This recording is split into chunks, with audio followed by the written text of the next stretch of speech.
Assalamualaikum warahmatullahi wabarakatuh.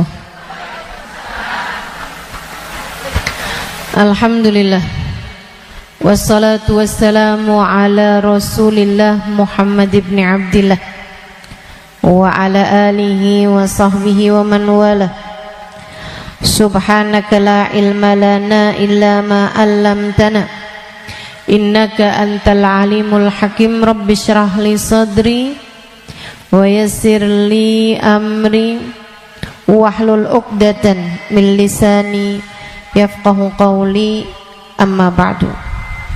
Alhamdulillah, wassalatu wassalamu ala rasulillah Muhammad ibn Abdillah wa ala alihi wa sahbihi wa man wala. Subhanaka la ilma lana illa ma 'allamtana innaka antal alimul hakim. Rabbi shrah li sadri wa yassir li amri wahlul 'uqdatan min lisani yafqahu qawli, amma ba'du. Alhamdulillah, sama-sama kita hormati, kita muliakan keluarga besar dari Majelis Ta'lim Masjid Agung Kota Tasikmalaya, Hajjah Rima Maryati, dan juga Ibu Ketua Majelisnya Ibu Hajjah Nunung. Kita doakan semoga senantiasa dalam limpahan rahmat ridha Allah SWT. Mereka berdua beserta segenap keluarganya dalam limpahan ridha Allah SWT. Panjangkan umurnya, sehatkan badannya, dimudahkan urusannya, kabulkan hajatnya, semakin dicinta Allah SWT dan Rasulnya. Sama-sama kita hormati Ibu Hajjah Neng Alia Nurul Huda, istri dari Ketua MUI dan DKM Masjid Agung. Ibu Khalisah Kamilah, pimpinan Pondok Pesantren Baitul Arqam Bandung. Ibu Imas, pimpinan Pondok Pesantren Al-Ma'uniyah Bandung. Ibu Neng Mahda, pimpinan Pondok Pesantren Al-Hasan Ciamis. Ibu Neng Diah Aminah, pimpinan Pondok Pesantren Darul Amba Bantar Gebang, dan juga Ibu Hajjah Neneng Nurlela dari Kombes. Kita doakan semoga segenap yang telah disebutkan namanya dan juga termasuk para ibu-ibu nyai yang hadir di tempat ini, para hubabah, para syarifah, para ustadzah, para pimpinan-pimpinan pondok pesantren, pimpinan-pimpinan majelis ta'lim, semoga senantiasa dirahmati Allah, dicintai Allah, dimuliakan Allah, dibahagiakan Allah SWT. Serta tentu saja semua yang hadir di majelis ini, baik ibu-ibu, kakak-kakak, adik-adik, anak-anak, semoga semuanya dipandang Allah dengan pandangan kasih sayangnya, dimudahkan urusannya, dikabulkan hajatnya, disayang-sayang Allah, disayang-sayang Nabi besar Muhammad sallallahu alaihi wasallam, insyaallah. Amin ya rabbal alamin.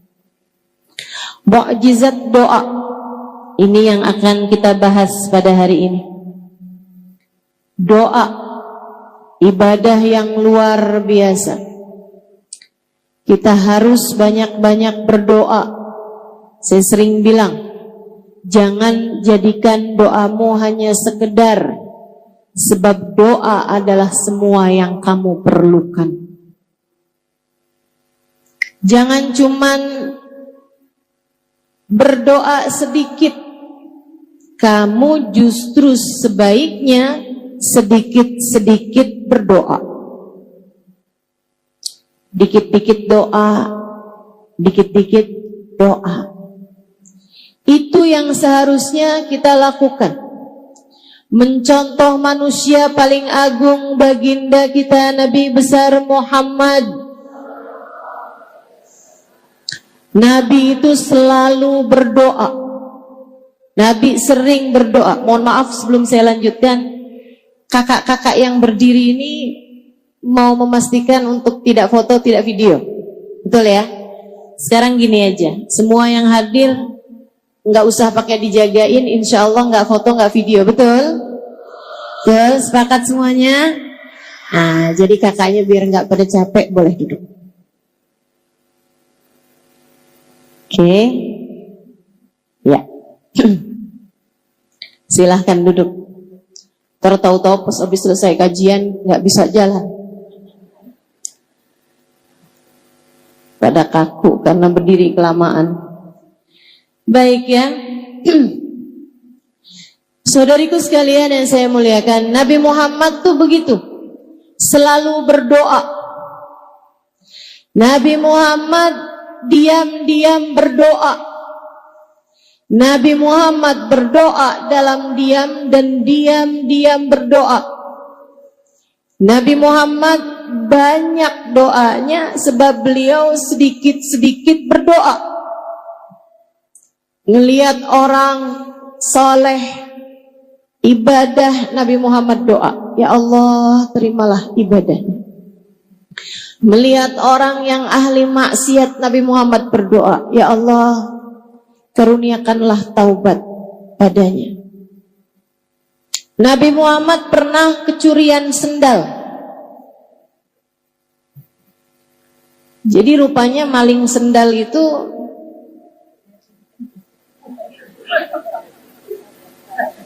ada sanadnya ya. Tapi kalau ngambil sanad tuh yang bagus-bagus aja gitu. Maling sendal, Nabi kehilangan sandalnya di suatu tempat. Begitu tahu sandalnya hilang, dan teman-teman, Nabi itu nggak kayak kita punya beberapa pasang sendal. Sendal ke pasar lain, betul? Sendal ke pasar ikan lain. Sendal rumah lain, sendal jalan-jalan lain, sendal kondangan lain.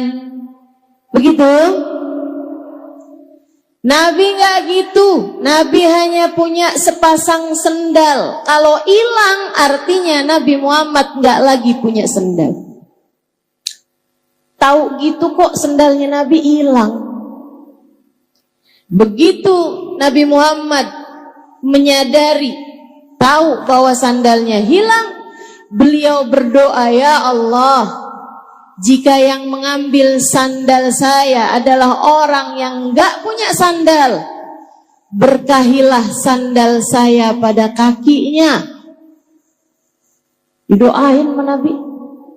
Kalau yang ngambil orang miskin nih yang enggak punya sandal, ya Allah biarin pas tuh sandal sama kakinya, bikin awet, jadi berkah terus. Ya Allah, jika yang ngambil sandal saya adalah orang yang punya sandal, orang yang mampu, yang bahkan mungkin sandalnya lebih banyak daripada sandalnya Nabi, ya Allah jadikanlah ini dosa terakhir yang dia lakukan, karuniakanlah taubat kepadanya. Nabi kita Muhammad sallallahu alaihi wasallam doa, terus doa. Lihat apa aja doa. Lihat anak kecil didoain, lihat orang tua didoain. Doa buat istrinya didoain, buat sahabatnya didoain, buat umatnya didoain. Kita ini adalah keberkahan dari doa orang-orang terdahulu kepada kita. Satu waktu Sayyidah Aisyah melakukan sesuatu hal yang bikin senang Nabi Muhammad. Nabi senang. Kemudian Nabi Muhammad mendoakan Sayyidah Aisyah, Allahumma ighfir li Aisyah ma qaddamat ma akharat ma alanat ma asarat ma alimat ma lam ta'lam. Ya Allah, ampunilah Aisyah ya Allah, dosa-dosanya yang dulu-dulu ataupun yang baru-baru. Ya Allah, ampuni Aisyah ya Allah, dosanya yang dia lakukan sendirian, diem-dieman atau yang dia lakukan terang-terangan. Ampuni Aisyah ya Allah, dosanya yang dia tahu ataupun yang dia nggak tahu. Sayyidah Aisyah dengar didoain kayak begitu, senengnya luar biasa sampai semburat merah keluar di pipi beliau. Senyum Sayyidah Aisyah. Nabi Muhammad tanya, "Farihti bidu'ai ya Aisyah? Kamu senang karena mendengar doaku ini wahai Aisyah?" "Bala ya Rasulullah, hadzal yaum id indi." Betul wahai Rasul, ini hari kayak lebaran buat saya. Nabi Muhammad bilang, "Ya Aisyah, inni da'autu bihadihi da'wah fi kulli laylah li ummati." Aisyah, saya berdoa dengan doa yang seperti ini tiap malam. Tiap malam. Sesudah panjang sholat Nabi Muhammad, sesudah panjang berdiri Nabi Muhammad, sesudah panjang sujud Nabi Muhammad membenamkan dirinya dalam doa. Ya Allah, ampunilah. Buat siapa wahai Rasul? Li ummati, untuk umatku. Untuk umat. Kita nih umatnya. Keberkahan doa-doanya Nabi Muhammad. Jadi kalau kamu lagi susah, tahu-tahu dikasih kemudahan, kamu pikir karena saya adalah istri yang solehah. Belum tentu. Bisa jadi itu adalah keberkahan dari doa orang tuamu. Bisa jadi itu adalah ijabah dari doa nenek kakekmu. Bisa jadi kamu mendapatkan keberkahan dari doanya Nabi besar Muhammad sallallahu alaihi wasallam, sebab bagaimanapun kamu adalah bagian dari umatnya. Karenanya juga saya sarankan untukmu yang sedang dalam kesusahan, anak-anakmu belum dapat hidayah dari Allah sehingga sholatnya masih berantakan atau masih tenggelam dalam dosa, kan saya kesian sama ibu-ibu yang anaknya masih belum dalam jalan hidayah Allah SWT. Saya kesian. Cobain Bu buat tagih doanya Nabi Muhammad untukmu dan untuk anak-anakmu. Ya Allah, anak saya, kasihanilah dia ya Allah. Ya Allah, ampuni dosanya. Bukankah anak saya adalah umat Nabi Muhammad? Dan bukankah kabarnya Nabi Muhammad selalu mendoakan kami umatnya?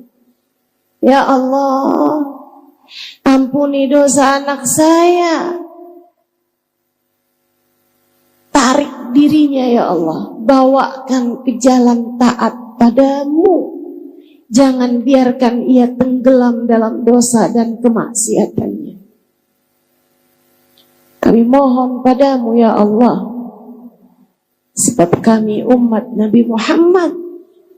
Kami tahu Nabi Muhammad banyak mendoakan kami. Tagih doa Nabi Muhammad kepada Allah Subhanahu wa ta'ala untukmu. Untuk Insya Allah. Hal penting buat kita lakukan dalam hidup yaitu selalu berdoa. Sampai jadi kayak mukjizat gitu doa itu. Sampai kayak jadi sesuatu hal yang kita kira nggak bisa, kalau dengan doa tuh jadi bisa. Bu, saya ini orang kampung. Bapak saya bukan ulama, ibu saya bukan ulama. Orang di sekeliling saya nggak ada yang mondok pesantren zaman saya masih kecil dulu. Sepupu-sepupu saya nggak ada yang mondok pesantren. Diawali oleh kakak saya, kemudian saya memutuskan untuk pondok pesantren juga. Saya nggak pernah menyangka bahwa kemudian Allah Subhanahu wa taala akan menyibukkan saya dalam jalan dakwah ini. Tapi saya merasa bahwa apa yang sedang saya lakukan saat-saat ini adalah merupakan ijabah doa dari orang-orang terdahulu yang telah mendoakan saya. Mukjizat. Mukjizat. Dengan doa yang bukan siapa-siapa jadi sesiapa. Dengan doa segala kesulitan-kesulitan berganti kemudahan. Dengan doa yang gak mungkin-mungkin jadi mungkin. Dengan mukjizat doa segala yang mustahil menjadi mungkin. Jangan remehkan doa. Jangan remehkan doa.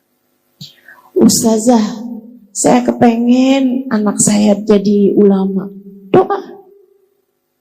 Ya anak saya udah terlanjur besar-besar. Cucu deh kalau enggak.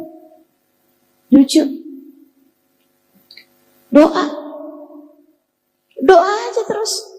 Kita nggak pernah tahu teman-teman. Bagaimana doa akan mengubah yang mustahil menjadi mungkin. Kita nggak pernah tahu. Kenapa bisa begitu Ustazah? Karena ketika kamu berdoa, kamu berurusan dengan yang memiliki kendali terhadap semesta. Remote-nya semesta ini Allah Subhanahu wa taala yang pegang. Innama amruhu idza arada syai'an ay yaqula lahu kun. Sungguhnya urusan Allah Subhanahu wa taala apabila menghendaki segala sesuatu tinggal berkata jadilah, maka jadilah sesuatu tersebut. Buat orang mungkin kayak mustahil, tapi buat Allah apa sih yang mustahil? Semuanya jadi mungkin. Karenanya jangan berhenti berdoa dan jangan remehkan doa, sebab itu adalah sumber kekuatanmu yang sesungguhnya. Saya ulangi, doa adalah sumber kekuatanmu yang sesungguhnya. Maka jangan remehkan doamu dan jangan jauh-jauh dari doa. Doa terus, doa terus. Jangan sedikit berdoa, akan tetapi kamu seharusnya sedikit-sedikit berdoa. Insya Allah. Urusan ijabahnya itu insya Allah.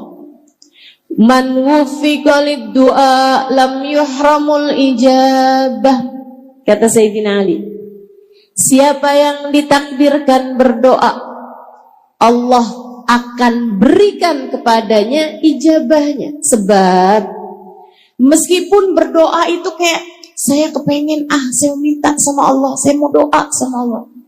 Kayak kamu gitu, yang menghendaki, pada kenyataannya hanya yang dikehendaki Allah untuk berdoa, dia yang akan berdoa. Kita lihatnya kayak kita yang maju duluan baru Allah ijabah. Padahal sebenarnya undangannya udah dikasih duluan. Padahal sebenarnya Allah Subhanahu wa taala menghendaki, maka Allah Subhanahu wa taala menjadikan hamba-hamba yang diinginkan dekat dengannya, dialah yang kemudian akan menyibukkan dirinya dengan berdoa. Makanya ayat tentang doa salah satu dari ayat favorit saya dalam Al-Quran. Salah satu. Ada beberapa ayat-ayat yang lain, dan semua ayat-ayat Al-Quran memiliki keindahan-keindahannya tersendiri, memiliki sir-sirnya tersendiri. Kalau saya sebut sebagai ayat favorit saya, karena saya merasa bahwa ayat ini indah indah, kena buat saya, dan saya rasa itu juga kena buat kamu.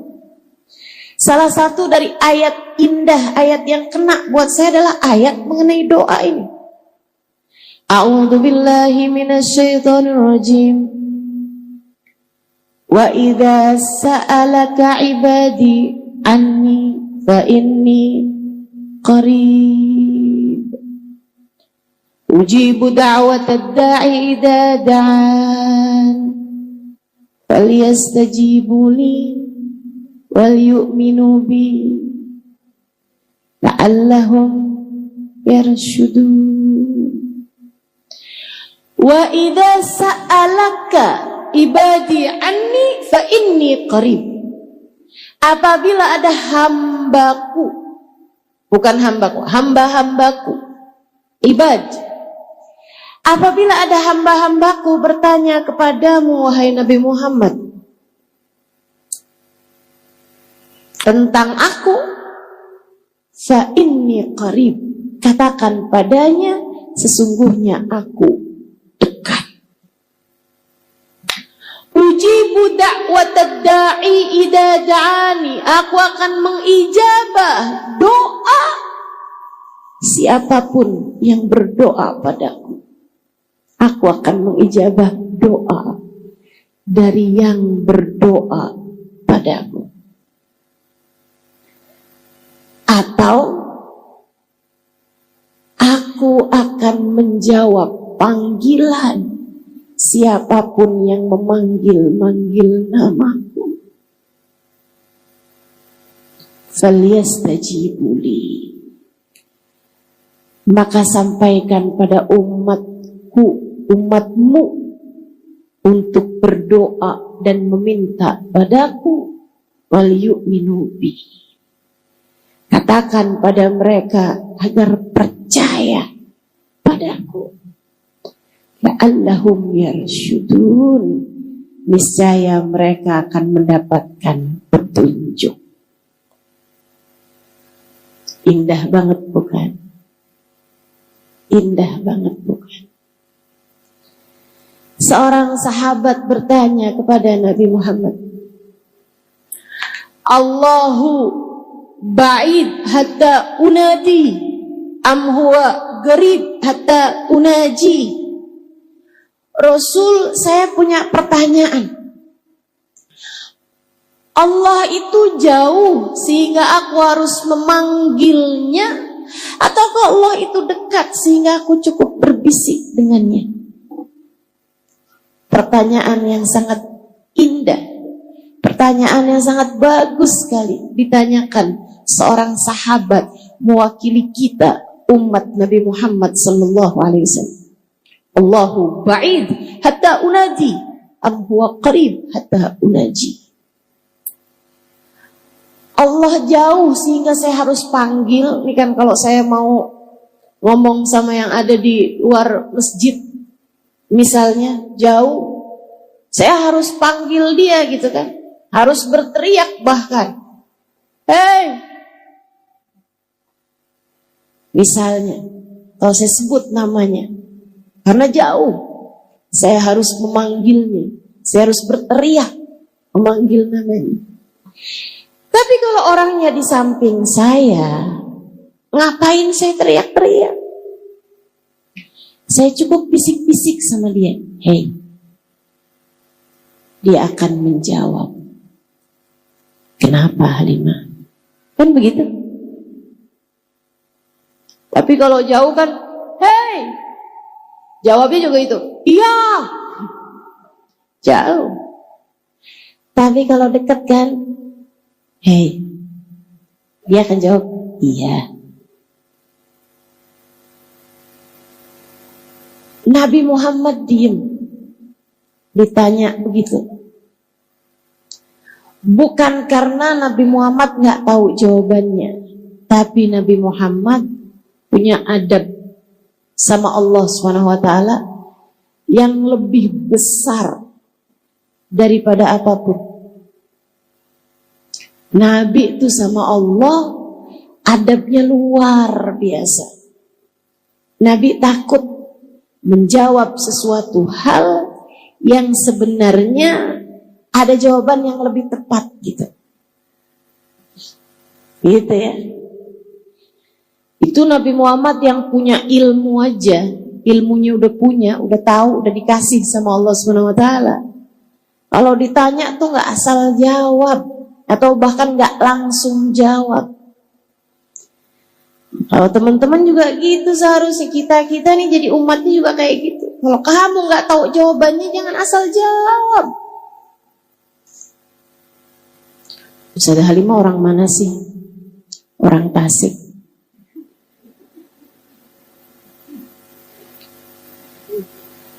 Kan namanya asal jawab. Kalau kita nggak pasti-pasti, jangan jawab.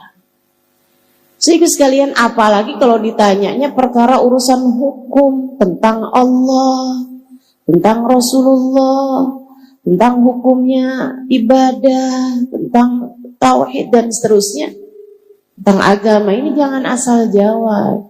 Nantinya jadi orang-orang yang kata Nabi Muhammad, fadallu wa adallu. Mereka pun menyesatkan dan kemudian menjadikan orang lain tersesat. Mereka sesat dan kemudian menyesatkan orang lain. Nabi diam.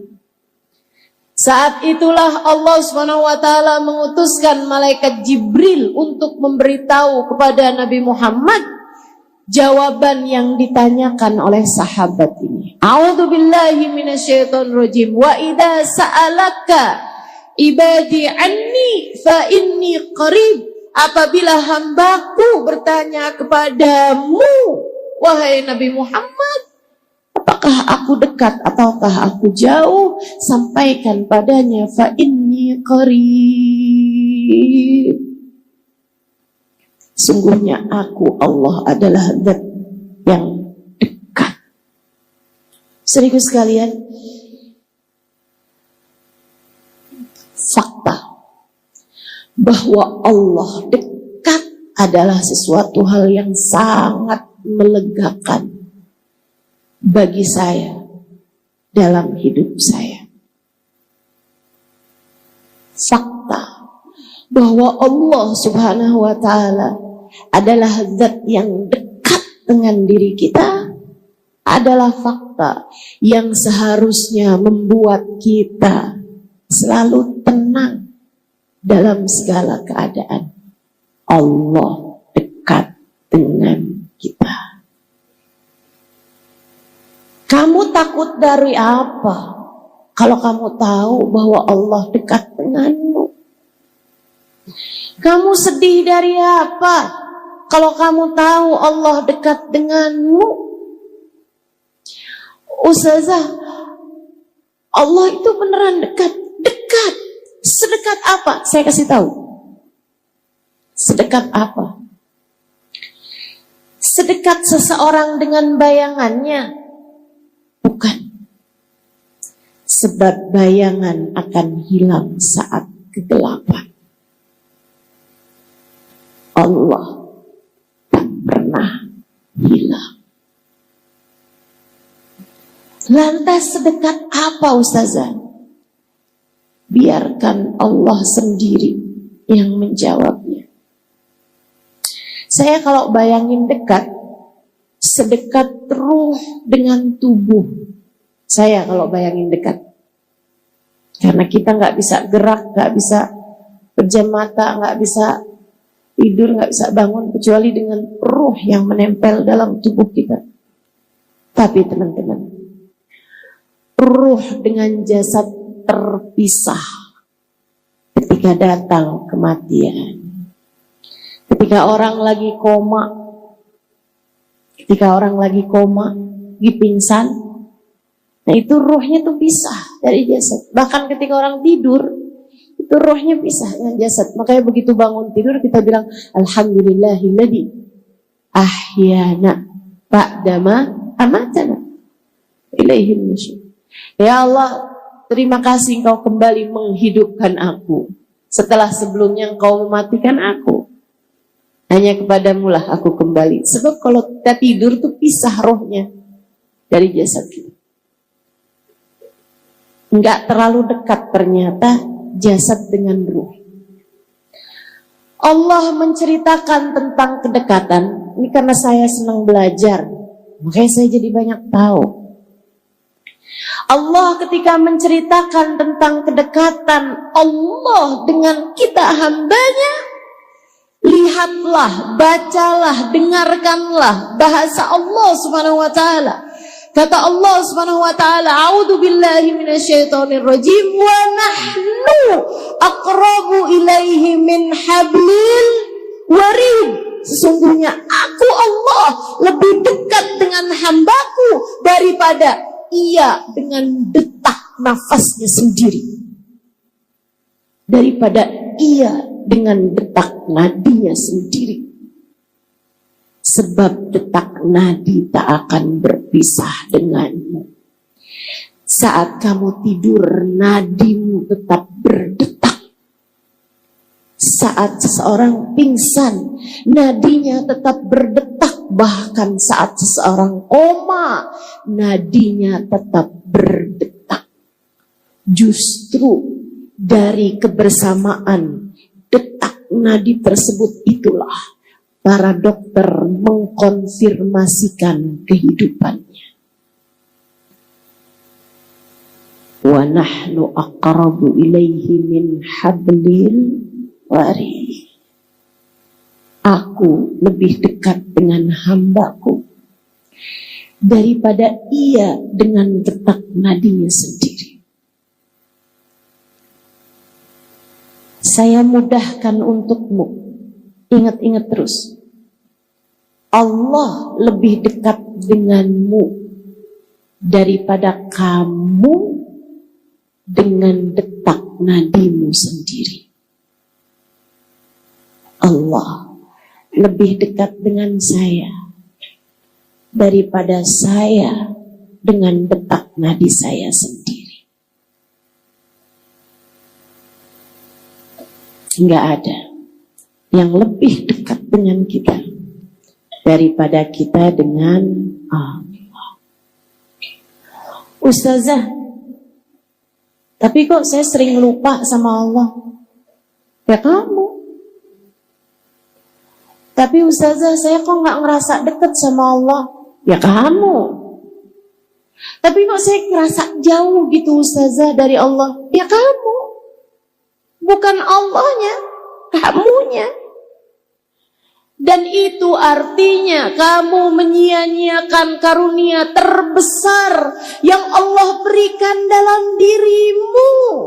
Kamu punya peluang untuk merasakan kedekatan dengan Allah Subhanahu wa taala, tapi kamu kemudian menyia-nyiakannya. Salahmu sendiri. Salahmu sendiri. Ada yang begitu dekat denganmu, malah kamu tinggalkan. Yang gak jelas mendekat kepadamu, malah kamu berusaha untuk mengejarnya mati-matian. Yang membahagiakanmu, menenangkanmu,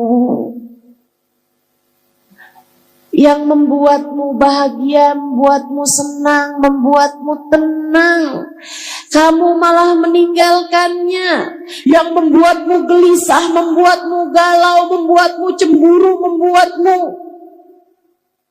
sedih, membuatmu terluka, kamu malah mengejarnya mati-matian. Siapa yang salah selain dirimu sendiri itu? Allahnya selalu dekat.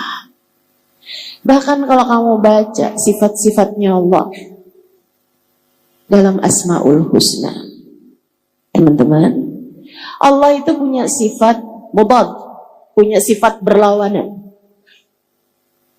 Allah punya sifat yang berlawanan. Allah maha mengampuni, tapi Allah juga maha menghukum. Ada yang diampuni, ada yang dihukum. Kan berlawanan itu. Ini orang dihukum apa diampuni nih? Kan begitu ya? Ada yang dihukum, ada yang diampuni.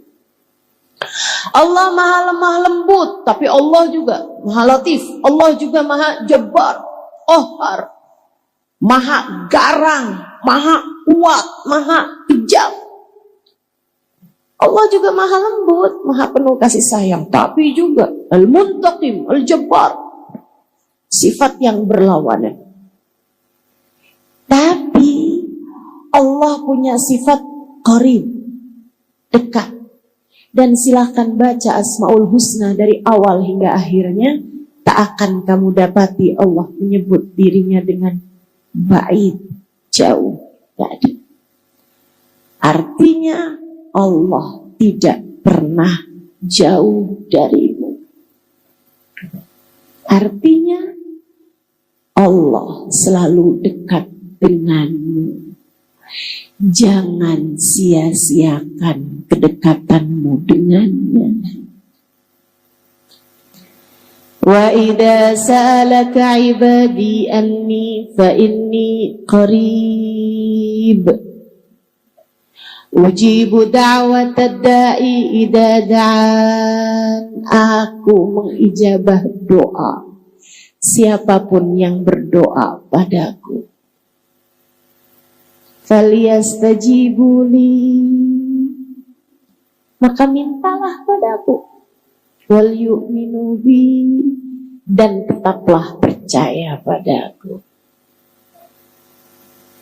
Kalian akan selalu berada dalam jalan petunjuk. Kalian akan selalu berada dalam jalan terang. Kamu tidak akan berada dalam kegelapan. Jadi kalau kamu ngerasa hidup saya nih kayak dalam masa-masa gelap, saya sekarang ini kayak di langit hidup saya nih kelabu. Kenapa ya? Kelabu langit saya tidak juga tersingkirkan. Kenapa saya habis ini kena ini, habis ini kena ini? Kayak sedih mulu nih hidup saya nih, kayak gelap mulu nih hidup saya. Kamu tahu jawabannya sekarang. Karena kamu kurang dekat.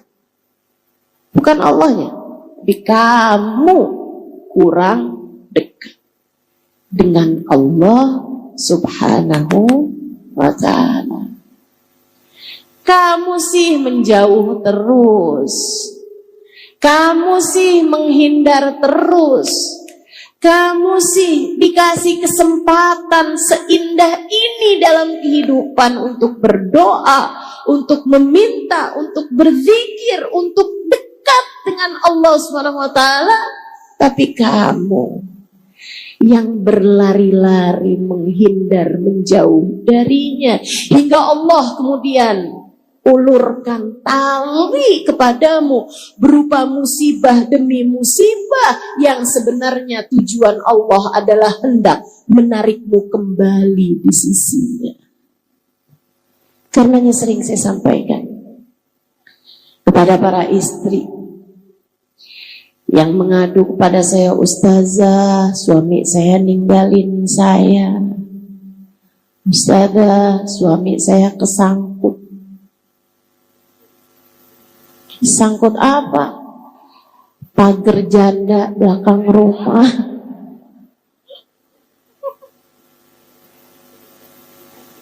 Ustazah, anak saya ninggalin saya. Ustazah, sahabat saya ninggalin saya. Ustazah, saat ada orang di sekelilingmu meninggalkanmu,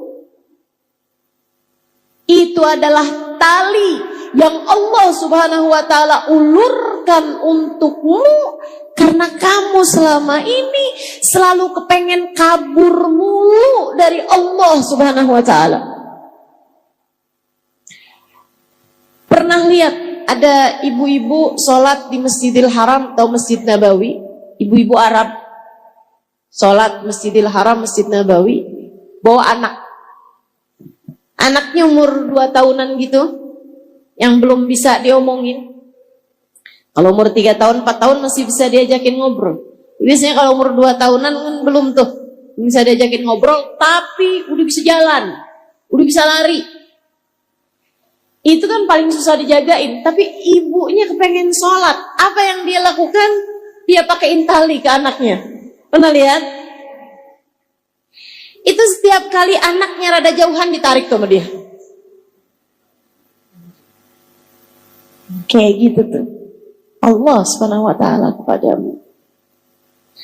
Si anak merasa sakit ketika ditarik. Sama, kamu juga begitu. Ketika datang ujian dalam kehidupan, kamu berasanya sakit. Saya nggak pernah sesakit ini, kata seorang istri. Yang suaminya berpaling hati darinya. Sampai dia udah mulai baca-baca obat-obatan untuk meracuni diri. Saudariku sekalian yang saya muliakan, berasanya sakit. Allah kemudian narik dia, seret. Sakitan dia. Tapi ketika ibu tersebut itu narik anaknya, karena dia benci sebel sama anaknya sehingga ditarik-tarik begitu, ataukah karena ibu tersebut sayang sama anaknya sehingga gak mau anaknya jauh-jauh darinya. Allah kayak gitu sama kamu. Ditariknya kamu dengan ujian demi ujian dalam kehidupan untuk membuatmu dekat dengannya dan tidak kemana-mana. Karenanya kepengen hidupnya tenang, damai, jangan kemana-mana. Tetaplah bersama Allah. Tetaplah bersama Allah. Melegakan sekali ya. Alhamdulillah. Ustazah, rumah tangga saya berantakan. Ustazah, saya udah gak sanggup lagi menghadapi kenyataan. Hidup saya jungkir balik, Ustazah. Saya sekarang putuskan untuk tinggalkan aja laki-laki itu.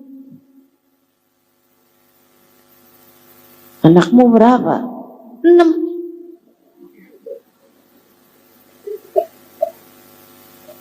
Bu, orang berumah tangga tuh ada setannya.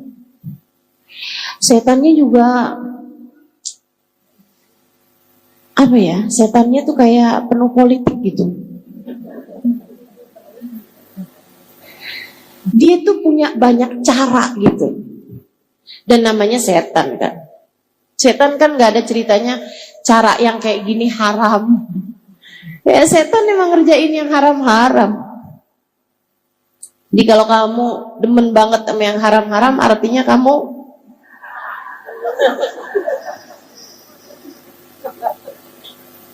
rumah tangga tuh ada setannya. Tahu namanya? Ya tuh pada kenal.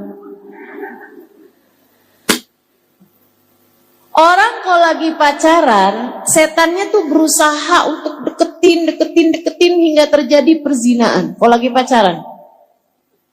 Tapi kalau udah menikah, setan ganti visi misi.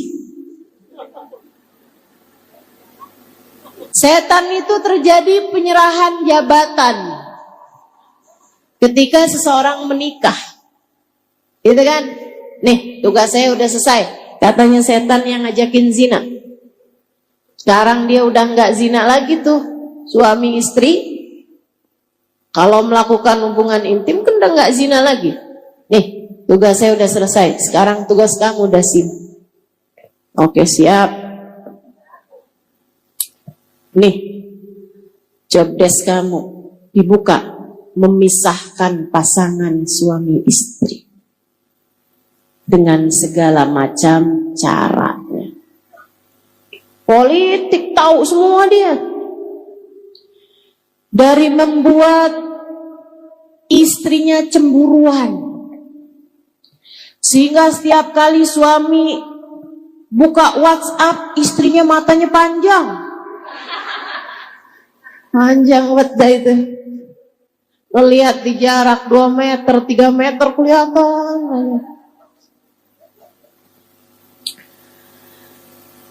Sehingga kalau suaminya nerima telepon, telinganya panjang. Masya Allah. Dia nggak tahu ada dasim lagi ngebisikin. Suami kamu ngapain tuh? Suami kamu lagi ngobrol sama siapa tuh? Kelihatannya kayak ketawa-ketawa gitu dia. Ya Allah. Sedang ada yang bergerilya dalam rumah tangga kita. Kamu kemudian mencari pembenaran, ustazah, lebih baik mencegah daripada mengobati. Kamu nggak tahu itu bahasanya dasim itu. Nggak ada ceritanya kayak begitu. Suamimu miliknya Allah, kamu pun miliknya Allah. Semua manusia di atas muka bumi ini miliknya Allah Subhanahu wa ta'ala. Udah gak usah sibuk sama perlakuan orang padamu, sibuk saja kamu dengan apa yang menjadikan penyebab kedekatanmu dengan Allah Subhanahu wa ta'ala. Saudaraku sekalian, kamu menjalani kehidupan sebagai perjalanan panjangmu menuju Allah, maka jangan biarkan apapun mengalihkan hal tersebut darimu. Udah aja, biarin Allah, serahkan semuanya kepada Allah. Saudaraku sekalian saya muliakan, jangan pernah mau jauh-jauh dari Allah Subhanahu wa ta'ala. Hidupmu berantakan. Hidupmu berantakan. Allah ketika lihat nih hatinya kemana-mana, tidak bersama denganku. Oh, akhirnya kemudian Allah lihat dia tambah jauh, Allah lemparkan ujian-ujian dalam kehidupan. Mendekatlah terus kepada Allah. Mendekatlah terus kepada Allah. Gimana caranya mendekat? Falyastajibuli. Berdoalah, berdoalah. Ud'uni astajib lakum. Berdoalah niscaya akan aku ijabah, kata Allah Subhanahu wa ta'ala. Berdoalah niscaya akan aku ijabah. Enak bener. Gitu doang ya Allah. Iya, itu doang. Panggil namaku, aku akan jawab panggilanmu. Minta padaku, aku akan memberi kepadamu. Teman-teman saudaraku sekalian, benar banget kalau Sayyidina Umar bin Khattab sampai bilang, Inni la akhaf du'ai ghairu mustajab. Saya nggak takut doa saya nggak mustajab, nggak takut saya. Saya nggak takut doa saya nggak diijabah, saya nggak takut. Yang saya takutkan adalah Allah tidak lagi mengizinkan saya untuk berdoa. Ketika seseorang dalam hidupnya nggak doa, dia kira dia yang ngerasa nggak perlu mendoa. Padahal kenyataannya Allah yang tidak mengizinkan dia untuk memanggil-manggil namanya. Kenapa? Karena dia sudah tidak lagi berharga di sisinya. Maka berdoalah, jangan pernah jauh-jauh dari doa. Jangan pernah jauh-jauh dari Allah dengan selalu kamu memanggil-manggil namanya dalam doa. Dalam sholat kamu doa, terutamanya di sujud-sujudmu itu. Ya Allah, jangan tinggalin saya. Ya Allah, ampuni saya.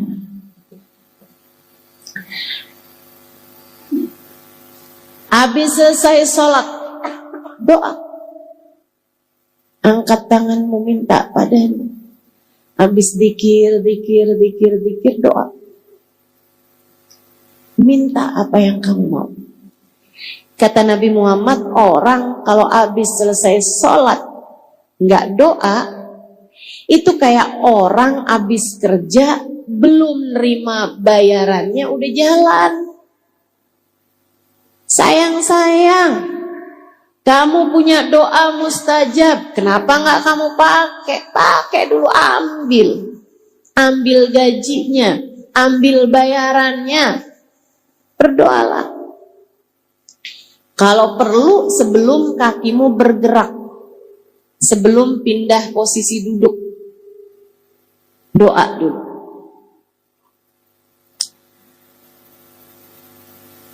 Habis selesai sholat kan istighfar dulu 3 kali. Astaghfirullah. Allahumma antas salam wa minkas salam wa ilaika ya'udus salam. Tahyina rabbana bis salam wa adkhilnal jannata. Habis itu kemudian baca ayat kursi. Kemudian baca subhanallah 33 kali. Alhamdulillah 33 kali, Allahu Akbar 33 kali, akhiri dengan la ilaha illallah wahdahu la syarikalah, lahul mulku wa lahul hamdu, yuhyi wa yumit, wa huwa ala kulli syai'in qadir. Kemudian angkat tanganmu doa. Angkat tanganmu doa. Apa yang menjadi hajat-hajatmu? Keperluan kita sama Allah tuh banyak sekali. Ustazah, kan doa saya nih banyak nih Ustazah. Kadang-kadang waktunya tuh sempit. Apa yang seharusnya saya minta? Kalau dalam keadaan sempit, apa yang seharusnya kita minta? Seorang bertanya kepada syekhnya, seorang ulama terkemuka. Ya Syekh, apabila sempit waktuku untuk berdoa, sementara itu adalah waktu doa yang mustajab. Misalnya, lagi bisa cium hajar aswad, kan gak bisa lama-lama tuh. Itu saya doanya mesti minta apa, Syekh? Kalau saat-saat waktunya sempit, sementara saya pengen punya banyak doa tuh, apa yang mesti saya minta sama Allah? Syekh tersebut menjawab, nak, mintalah ampunan. Mintalah. Kenapa gitu, Syekh? Sebab kalau seseorang sudah mendapatkan ampunan, sudah diampuni, artinya dia sudah diterima. Kalau sudah diterima, Allah tahu kebutuhannya, Allah akan memenuhinya, bahkan tanpa perlu lagi meminta. Paling penting buat kita minta adalah ampunan. Bukan berarti yang lain gak penting, tapi paling pentingnya, nomor 1 buat kita minta nih adalah ampunan. Jadi kalau kamu tanya, Ustazah apa yang paling perlu buat kita minta? Nomor 1-nya adalah ampunan. Kenapa gitu? Ya ngaca aja. Dosanya banyak kok, ngerasa gak perlu ampunan tuh gimana? Ada di sini yang dosanya dikit? Ayo nih, angkat tangan, cung. Ada di sini yang dosanya dikit? Nggak ada. Ada yang kurang dikit, Ustazah dosa saya. Kayaknya udah kebanyakan semua nih dosa-dosa kita ini. Emang benar tuh yang disampaikan Nabi Allah Adam alaihissalam. Rabbana zalamna wa illam taghfir lana wa tarhamna lanakunanna minal khasirin. Ya Allah, kami telah banyak berbuat dosa. Kami telah mendolimi diri kami. Ya Allah, jika Engkau tidak ampuni, jika Engkau enggak sayangi, hancurlah kami, ya Allah. Jika Engkau tidak sayangi, jika Engkau tidak ampuni, hancurlah kami ya Allah. Kayak hal pertama yang harus kita minta kepada Allah adalah ampunan. Ya Allah, tolongin saya, ampuni saya ya Allah. Tolongin saya, ampuni saya ya Allah. Perlu saya rasa untuk dilakukan, terutama buat yang gak pernah kerjain ini. Cari waktu sepimu, cari waktu yang kamu sendirian, mandilah, mandi taubat. Habis selesai mandi seluruh tubuh, saat mandi itu kamu juga sambil bilang, ya Allah, andai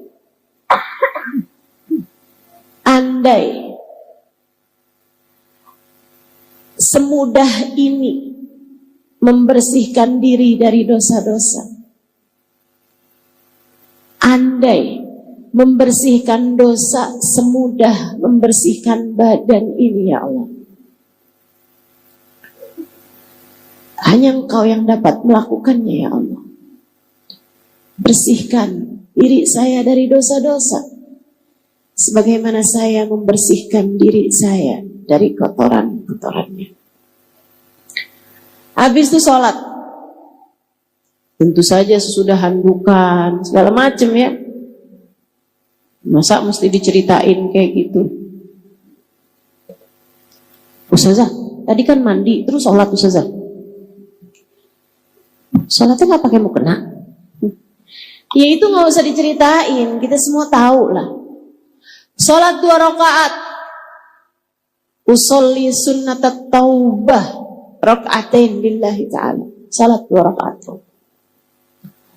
Usahakan jauhkan dulu HP, pastikan keadaannya tenang.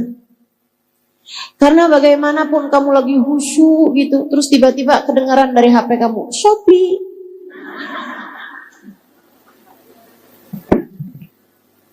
Berantakan kan? Barang saya yang mana nih? Yang sudah datang.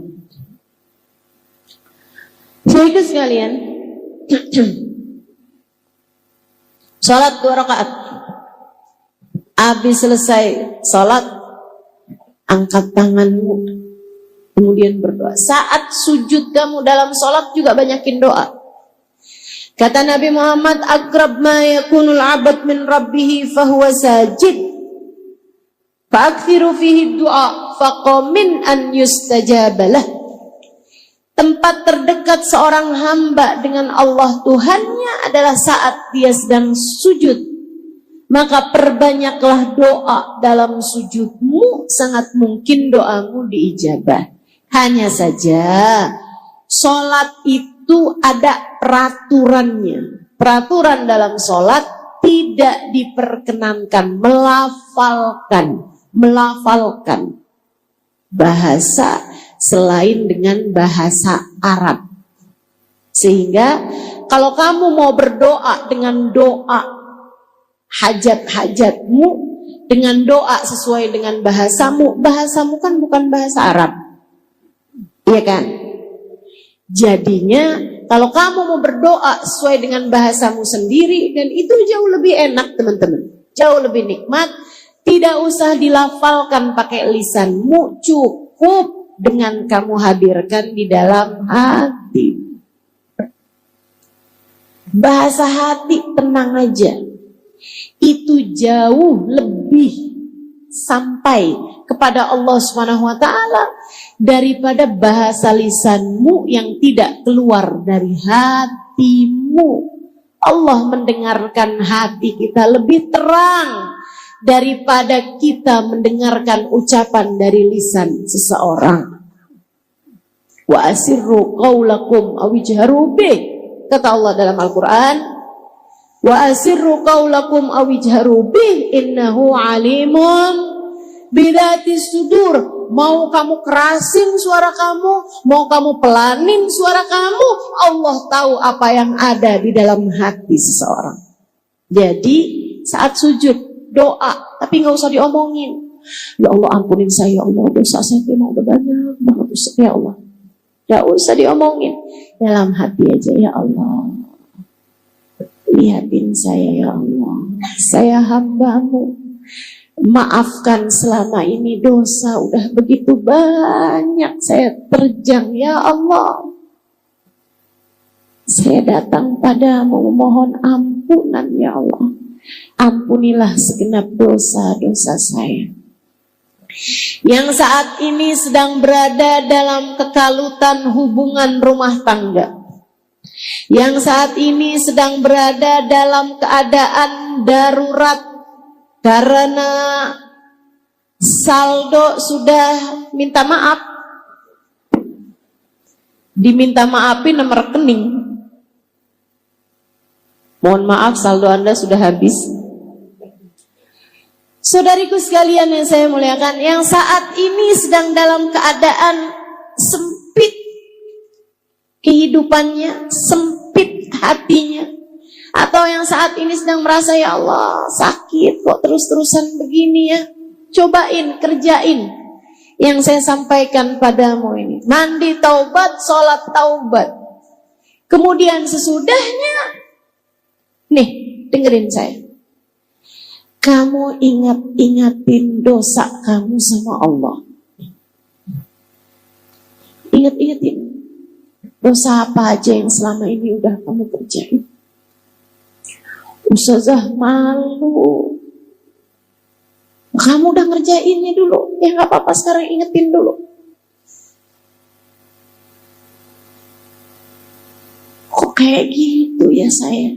Ya itu kamu tuh emang berantakan hidupmu. Betul? Berantakan hidup kita, betul? Ingat-ingetin dosa kamu. Lihat-lihatin lisan kamu pernah berdosa apa aja. Telinga kamu pernah berdosa apa aja. Mata kamu pernah berdosa apa aja. Hati kamu pernah berdosa apa aja. Banyak diantaranya yang merupakan dosa-dosa besar. Enggak Ustazah, saya enggak pernah zina, saya enggak pernah minum minuman keras, saya enggak pernah ngebunuh orang Ustazah. Saya enggak pernah kerjain dosa-dosa besar. Riba? Riba bagaimana? Ada banyak diantara kita. Saya bahkan mendengar kabar, fakta yang saya berharap semoga ibu-ibu yang ada di sini nggak sampai kena begituan. Bu, Indonesia ini adalah negara dengan judol terbesar seluruh dunia. Kata nenek-nenek, judol apa Ustazah? Judi online, Nek. Terjebak pada judi. Kok bisa perempuan-perempuan pada main judi? Gara-garanya adalah karena mereka ngambil pinjol. Nenek-nenek nanya lagi, pinjol apaan dah Ustazah?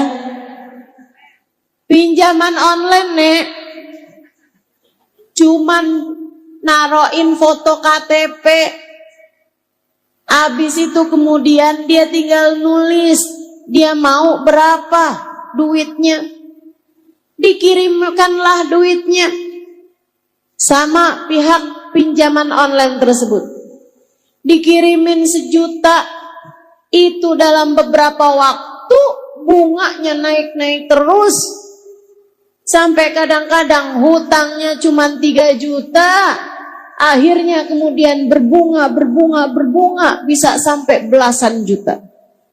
Karena nggak kebayar-bayar. Kamu pikir itu bukan dosa besar? Dosa besar dari hutang riba itu adalah dosa besar. Besar sekali, bukan besar aja. Besar banget. La'anallahu akilur riba wa mukila wa katiba wa syahidah. Allah melaknat orang yang makan riba. Allah melaknat orang yang dikasih makan riba. Kamu ngambil hutang atau kamu menghutangi dengan riba, itu kamu dilaknat Allah Subhanahu wa taala. Bahkan wakatibah, adminnya, yang nulisnya, wasyahidah, bahkan saksinya, apalagi yang mengompori orang buat hutang riba. Pinjemin gue dong, susah banget nih saya. Gak usah banyak-banyak lah, 500.000 aja. Kamu tuh kalau susah-susah, kamu pinjem aja tuh di online. Emang gimana caranya? Gini nih. Termasuk la'anallah, Allah melaknat mereka itu. Dosa besar. Ditaubatin teman-teman saudaraku sekalian, ditaubatin, ditinggalin. Caranya gimana Ustazah biar kita nih nggak terjebak dengan hutang riba? Caranya adalah dengan tidak berhutang. Jangan utang. Kalau utang nggak usah pakai riba gitu Ustazah. Bukan, jangan berhutang. Jangan gampang utang. Bu, Kak, Dek, nah sesedikit apapun yang kamu punya cukup untuk membiayai hidupmu, tapi sebanyak apapun yang kamu punya nggak akan cukup untuk membiayai gaya hidupmu. Jadi kalau pengen hidupmu tenang, jangan banyak gaya. Jelas? Jelas? Nggak usah kepengenan sama HP yang dipunyai sama iparmu. Gak usah kepengenan sama baju yang dipunyai sama tetanggamu. Gak usah kepengenan sama tas yang dibelikan oleh seseorang kepada istrinya. Gak usah. Gak usah. Saya kepengen juga dong. Gak punya, akhirnya ngutang. Ada yang pengen ngawinin anaknya. Seadanya aja Bu, seadanya aja. Gak usah pakai segala ngutang-ngutang. Akhirnya kemudian habis selesai ngawinin, datang pulalah debt collector, nagih utangnya. Ada yang begitu di sini? Mana orangnya coba? Mau lihat saya. Ya Allah, jangan begitu. Yang qanaah sama apapun yang Allah Subhanahu wa taala bagi-baginya. Sisanya kalau lagi kepengen apapun, angkat tangannya doa. Ibu-ibu, doa itu ajaib luar biasa. Betapa Allah Subhanahu wa taala memberi kepada kita seringkali bahkan dari arah yang tidak kita sangka-sangka. Kita hanya perlu untuk selalu berdoa. Habis kamu ingetin dosa-dosa kamu ingetin rahmatnya Allah padamu, kenikmatan yang telah Allah Subhanahu wa taala berikan padamu. Walaupun kamunya berdoa, walaupun kamunya berdosa, tapi Allah Subhanahu wa taala masih mengizinkanmu untuk berdoa, masih membiarkan iman dalam hati kamu. Bukan hal kecil. Perhatikan saya. Pernah nggak kamu sebel sama seseorang sampai kamu nggak mau lihat mukanya? Pernah nggak kamu sebel sama seseorang sampai kamu nggak mau dengar suaranya? Pernah? Allah persis kayak gitu. Allah kalau benci sama seseorang, Allah nggak izinkan dia buat sholat. Dia pikir dia yang nggak mau sholat, padahal Allah yang nggak mau dia menghadap kepada Allah, sebab Allah tak lagi berkenan melihat dia. Dia pikir dia nggak doa, percuma saya doa, saya nggak mau doa lagi, saya mau berhenti berdoa, saya nggak lagi mau berdoa. Dia pikir dia nggak mau doa, padahal Allah yang tidak mau mendengar suaranya, memanggil nama Allah SWT. Allah tak lagi berkenan. Karenanya saat kamu selesai sholat taubat, kamu bilang, ya Allah, besar dosa-dosa saya. Tapi Engkau masih juga berkenan untuk membiarkan saya sujud padamu. Engkau masih berkenan untuk membiarkan saya menyebut-nyebut namamu, memanggil namamu. Terima kasih ya Allah. Maafkan saya ya Allah. Maafkan saya ya Allah. Abdukal abi raji' ilaik. Ya Allah, saya hambamu yang selama ini kabur darimu. Saya kembali kepadamu. Ya Allah, terimalah saya. Kemudian, mulailah kamu menyebut-nyebut nama Allah. Memanggil-manggil nama Allah. Nggak usah pakai yang lain-lain. Yang gampang aja. Diajarkan sama para ulama. Ada di dalam kitab I'anatul Talibin ala syarhi Fathil Mu'in. Mulailah dengan kamu menyebut nama Allah,